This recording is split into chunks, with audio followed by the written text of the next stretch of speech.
నాడో ఎవడి నామస్మరణ వలన కేవలము శుభమే జరుగుతుందో వాడిని శివ అని పిలిచారు. మీకు నేను ఒక దేవాలయ ప్రాంగణంలో శివమహాపురాణ ప్రవచన సందర్భంలో మీకు ఒక విషయం విజ్ఞాపన చేస్తున్నాను.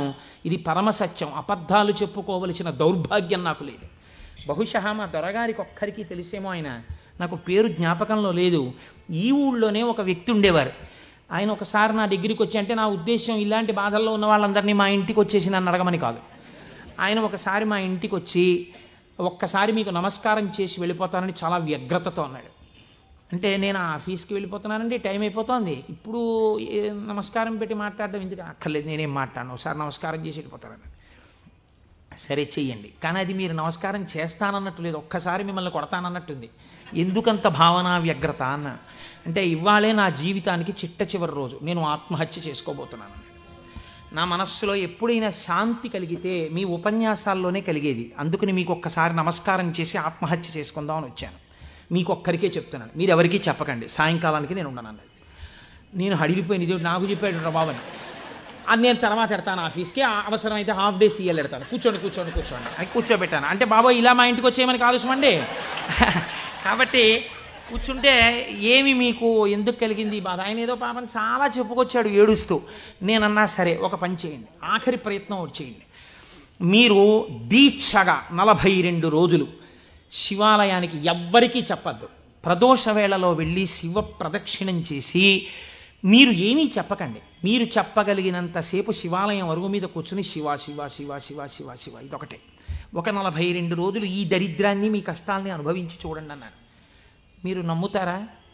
ఆ వ్యక్తి నా దగ్గరికి వచ్చి, నా జీవితంలో ఆశించని రీతిలో నా జీవితానికి ఒక కొత్త మలుపు తిరిగిందండి, నేను వరంగల్ వెళ్ళిపోతున్నాను, నేను సెటిల్ అయిపోతున్నానని చెప్పాడు.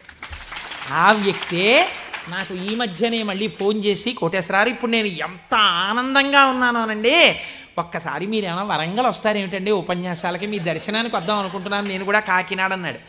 అయ్యా మీరు ఎప్పుడైనా కాకినాడ ఇప్పుడు అక్కర్లేదు, ఎప్పుడో తర్వాత వద్దురు కానీ, నేను వరంగల్ ఇప్పుడు మాత్రం రావట్లేదు, నేను వరంగల్ వస్తే చెప్తాను, అప్పుడు మీరు నా దగ్గరికి వద్దురు కానీ తప్పకుండా దర్శనానికి అన్నాడు. కళ్యాణి అందులో అంటారే, ఏతి జీవంతిమానందో నరం వర్ష శతాదపి అంటుంది సుందరకాండ. 100 ఏళ్ళు బతికిన వాడు శుభాన్ని చూస్తాడు. అందుకే తొందరపడి ఏదో సమస్య ఉందని ఆత్మహత్యలు చేసేసుకుంటాం, ఇలాంటి మాటలు అనకూడదు. కాబట్టి చూడండి, శివుడు ఉద్ధరించగలడు అనడానికి ప్రత్యక్ష ప్రమాణం మనకే ఉంది కదా. శివం అంటే మంగళం, శోభనం, శ్రేయస్సు, కళ్యాణం. ఏ శుభము నీకు కావాలన్నా శివానుగ్రహముగానే వస్తుంది. శివానుగ్రహము కలిగితే నీ ఇంట సర్వమంగళములు జరుగుతాయి. అందుకే శంకర భగవత్పాదాచార్య స్వామి శివానంద లహరిలో ఒక మాట అంటారు, అసలు శివ నిన్ను చూసి ఏదేదో అనుకుంటుంటే అసలు నీ స్వరూపం ఒక్కసారి ఆలోచించు. కరస్తే హేమాద్రౌ గిరిశ నికటస్తే ధనపతౌ గృహస్థే స్వర్భూజామరసురభి చింతామణిగణే శిరస్థే సీతాంశౌ చరణయుగళస్తే అఖిల శుభౌ కమర్థం దాస్యేహం భవతు భవదర్థం మమ మనః అంటారు. శంకర, నాకు శుభం ఈయన అడగడానికి నీకు నేనేమి ఇచ్చివను? కరస్తే హేమాద్రౌ, ఒక చేతిలో నువ్వు మేరు పర్వతం బంగారు కొండ పట్టుకున్నావు, బంగారు కొండే నీకుంది, ఇంకేమివ్వను? గిరిశ నికటస్తే ధనపతౌ, గిరిశ ఓ శంకర, నీ పక్కన నవనిధులకు అధిపతి అయిన కుబేరుడు ఇలా నిలబడ్డాడు. నువ్వు ఎప్పుడు కుబేరా కొంచెం ఏమైనా 2 రూపాయలనా ఏంటి అనలేదు. ఆయనే ఎప్పుడు ఏమైనా అడుగుతావేమోనని ఇలా నిలబడ్డా, ఆయన కోరిక తీరలేదు. గిరిశ నికటస్తే ధనపతౌ, కుబేరుడు నీ పక్కన ఉన్నాడు. గృహస్థే స్వర్భూజామరసురభి చింతామణిగణే, నీ ఇంట కల్పవృక్షాలు, కామధేనువులు, చింతామణులు రాసులు పోసి ఉన్నాయి. ఎన్ని కామధేనువులో, ఎన్ని కల్పవృక్షాలో, చింతామణులతో గోడలు కట్టారు నీ ఇంట్లో. పోన్లేవయ్యా ఇవన్నీ ఉన్నాయి, కానీ నీకేదో మోక్షం ఇస్తాను, నీకేమైనా అనారోగ్యం వస్తే తగ్గిస్తానడానికి నీ యొక్క శిరస్సు మీద సీతాంశు చంద్రబింబం ఉంది, చంద్రరేఖ ఉంది, కాబట్టి మోక్షం ఇచ్చే అధికారం నీకుంది. ఇంకా నీకు నేనేమివ్వను? నాది నాది అన్నది ఒక్కటి ఉంది నా దగ్గర, నీది కాదని నా దగ్గర ఉన్నది అన్నది ఏమిటో తెలుసా? కమర్థం దాస్యేహం భవతు భవదర్థం మమ మనః. నాది అని అస్తమానం నన్ను బంధనంలో పడేసే ఈ మనస్సు నీకు ఇచ్చేస్తా, బుచ్చేసుకో. ఏదో రకంగా ఆయన పాదాల దగ్గర చేరడానికి శంకరాచార్యులు వారు మన కోసం చేసినటువంటి శ్లోకం కమర్థం దాస్యేహం భవతు భవదర్థం మమ మనః మమ అన్న చోట నేను అన్న శబ్దం శంకరాచార్యుల వారి కోసం అండి. ఆయన అపరశంకరుడు, మన కోసం. ఇది జగద్గురువుల యొక్క కారుణ్యం. కనుక అటువంటి శంకరుడికి మీరేమి ఇవ్వాలి? మీరేమి ఇవ్వక్కర్లేదు. కానీ మీరు ఇలా నమస్కరిస్తే చాలు, ఒక్కసారి శివ అంటే చాలు, ఆయన పొంగిపోతాడు. అందుకు కదా మనం ప్రదోష వేళలో ఉపన్యాసం మొదలుపెట్టే ముందు శివాష్టోత్తర శతనామ స్తోత్రాన్ని ఒక్కసారి అనుసంధానం చెయ్యాలి అని మనం అనుకుంటున్నాం.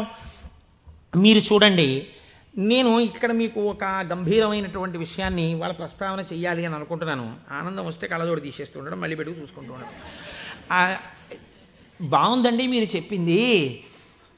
శంకరుడు అంతటి గొప్పవాడే, ఇంతవరకు బాగుంది. కానీ ఇలా ఆయన ఎప్పుడూ మా కంటితో మేము చూడని రూపంలో ఉండడమేనా, లేకపోతే మాకు ఇంతకన్నా ఏమైనా గొప్ప ఉపకారం చేశారా? కళ్యాణం, భద్రం, శ్రేయం, శోభనం, శుభం, వీటన్నింటికీ అర్థం కేవలం శుభాలు చేసుకోవడం, పెళ్ళిళ్ళు చేసుకోవడం, బూరులు తింటూ ఉండడం, గారులు తింటూ ఉండడం, ఇవేనా? ఇంకేమైనా చెప్పారా శంకరుడు?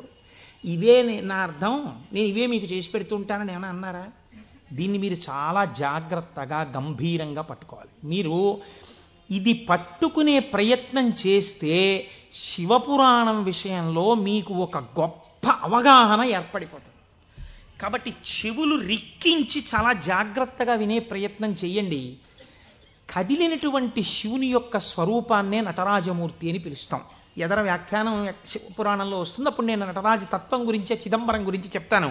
అప్పుడు విందురు కానీ ఇప్పటికొకటి తెలుసుకోండి, తనలో తాను రమించిపోతున్నటువంటి శివుడు అలలు లేని సరస్సు. కాబట్టి తనలో తాను రమిస్తుంటాడు, కదలిక ఉండదు. ఇప్పుడు అదే శివుడు సృష్టికర్త, స్థితికర్త, ప్రళయకర్తగా ఉన్నాడు అనుకోండి, కదులుతూ ఉంటాడు. ఈ కదిలినప్పుడు నటరాజు నాట్యం చేస్తుంటాడు. నటరాజు సృష్టి స్థితి ప్రళయకర్త అయి నటిస్తున్నప్పుడు పక్కన దగ్గరగా ఎవరైనా నిలబడతారా? నిలబడి అలా చూస్తూ సంతోషపడిపోయే వాళ్ళు ఎవరైనా ఉన్నారా నటరాజుని? శ్రీ మహావిష్ణువు అంతటి వారు అసుర సంధ్య వేళలో మధ్యలో వాయిస్తూ ఉంటారు, శంకరుడు నాట్యం చేస్తుంటే. కాబట్టి ఉట్టిన ఏమీ చేయకుండా స్పెక్టేటర్స్ పాస్ అని చెప్పి ఏమైనా ఇస్తారా? రేపాక సుబ్బారావు సూర్యకళా మందిరానికి ఇచ్చినట్టు ఇస్తే వెళ్ళి కూర్చున్న పాస్ పట్టుకుని మొదటి వరుసలో చాలా దగ్గరగా ఉట్టిన ఏ సహాయం చేయకుండా ఇలా చేతులు కట్టుకుని అబ్బా చాలా బాగా చేస్తున్నారండి అని ఇలా సంతోషంగా చూసేవాళ్ళు కూడా ఎవరైనా ఉంటారా సభలో? అంటే శాస్త్రం అంది ఇద్దరున్నారు, ఇద్దరే చూస్తారు. అలాగా మిగిలిన వాళ్ళందరూ నటరాజ తాండవమునందు సహాయం చేస్తుంటారు. ఆ ఇద్దరెవరో తెలుసా? ఒకరు వ్యాఘ్రపాదుడు, ఒకరు పతంజలి. వీళ్ళిద్దరే చూస్తూ ఉంటారు. వ్యాఘ్రపాదుడి యొక్క శరీర అధోభాగం పులిగా ఉంటుంది, పతంజలి యొక్క శరీర అధోభాగం పావుగా ఉంటుంది. పతంజలి ఆదిశేషుని యొక్క అంశ. ఈ పతంజలి వ్యాకరణానికి మహాభాష్యం చేశారు. ఈ పతంజలి 1000 నాలుకలతో సమాధానం చెప్పేవారు. ఒకానొకసారి ఈ పతంజలి మహర్షి దగ్గరికి 1000 మంది శిష్యులు వచ్చి, అయ్యా మీ దగ్గర మేము వ్యాకరణం నేర్చుకోవాలనుకుంటున్నామని అడిగారు. పతంజలి మహర్షి అన్నారు, సరే మీకు 1000 మందికి నేను నేర్పుతాను ఏకకాలంలో.